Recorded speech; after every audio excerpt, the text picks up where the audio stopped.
10 years ago, few Americans had heard of salsa matcha. Today, this fiery chili and nut salsa has achieved cult status, turning up at trendy restaurants across Texas, hailed as a most valuable condiment by the New York Times. Salsa matcha is said to have originated in Orizaba in the Mexican state of Veracruz. And unlike most Mexican salsas, it contains neither tomatoes, tomatillos, onions, or cilantro. Today, I'm pairing it with lime and tequila marinated grilled swordfish. Get ready for smoke and fire.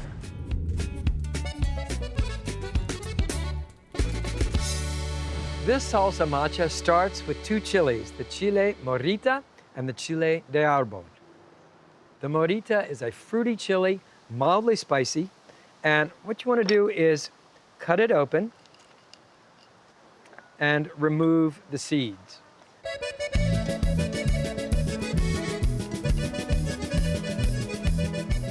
Next, seed the chiles de árbol. And chiles de árbol are very spicy. We'll remove the stems as well. Next, add your dry peanuts, cashews, pepitas, also known as pumpkin seeds, sesame seeds, garlic cloves, and finally the chiles. Dry roast in a dry skillet until golden and aromatic. When fragrant, add about 3/4 of a cup of vegetable oil. This is a very singular salsa. It almost reminds me of an Asian chili oil. You can see the sesame seeds are golden brown, the peanuts are brown, the garlic has taken on some color. Transfer the ingredients from the skillet into a food processor. Place the lid on the food processor and grind the nuts and seeds to a coarse puree. Now, scrape down the sides of the processor. Then add dried cranberries and salt. You want to add about a half cup of oil.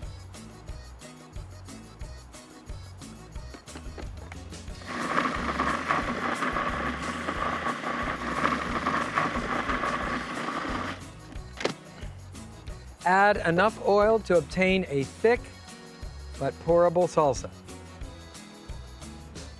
And there, my friends, is your salsa matcha. To grill the swordfish, I'm using a Fire Magic Echelon.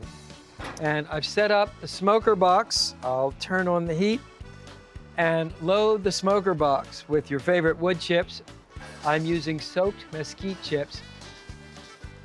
Then place the lid on the smoker box.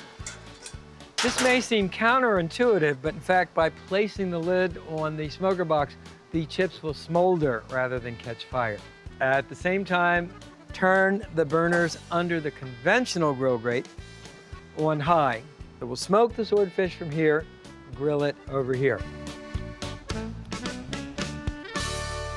For the swordfish, we've cut beautiful 2-finger-thick steaks.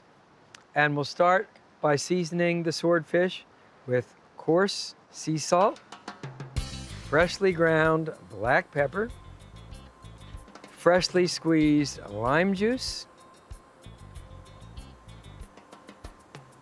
Why not a splash of mezcal to reinforce that smoke flavor? And last of all, a drizzle of extra virgin olive oil. Now, turn the swordfish steaks over and season this side the same way.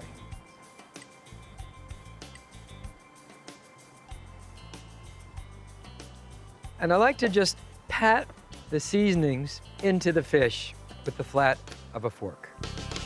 Marinate the fish for 15 to 20 minutes. The grill is hot, The wood chips are smoking.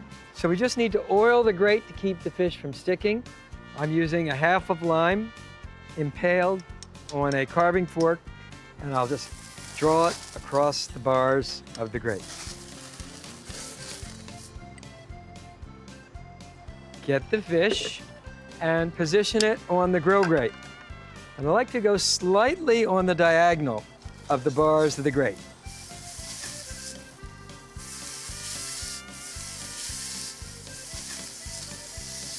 And close the grill lid.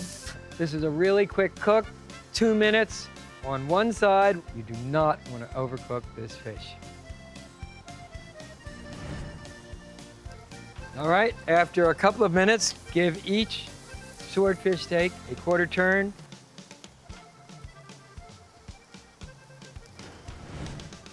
Once the swordfish is sizzling and browned on the bottom, turn it over.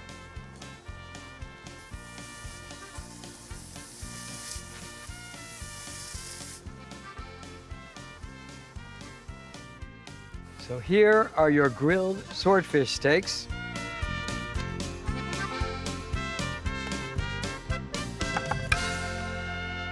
So spoon the salsa matcha on the bottom of the platter.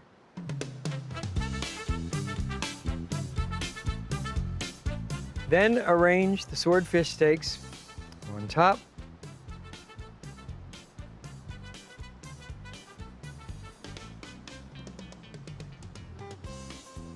And place a lime wedge on top of each swordfish steak. And there you have it, folks, grilled swordfish with salsa matcha. Let's see how we did.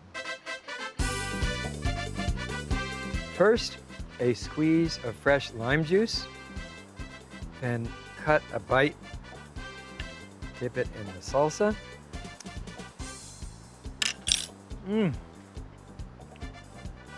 This is outrageous. The fish is crusty on the outside, moist on the inside, but what's really amazing is this salsa matcha. You get little crunchy bursts of sesame seed and toasted peanut and cashew. I have never tasted anything quite like salsa matcha with fish, but I can't wait to make it again.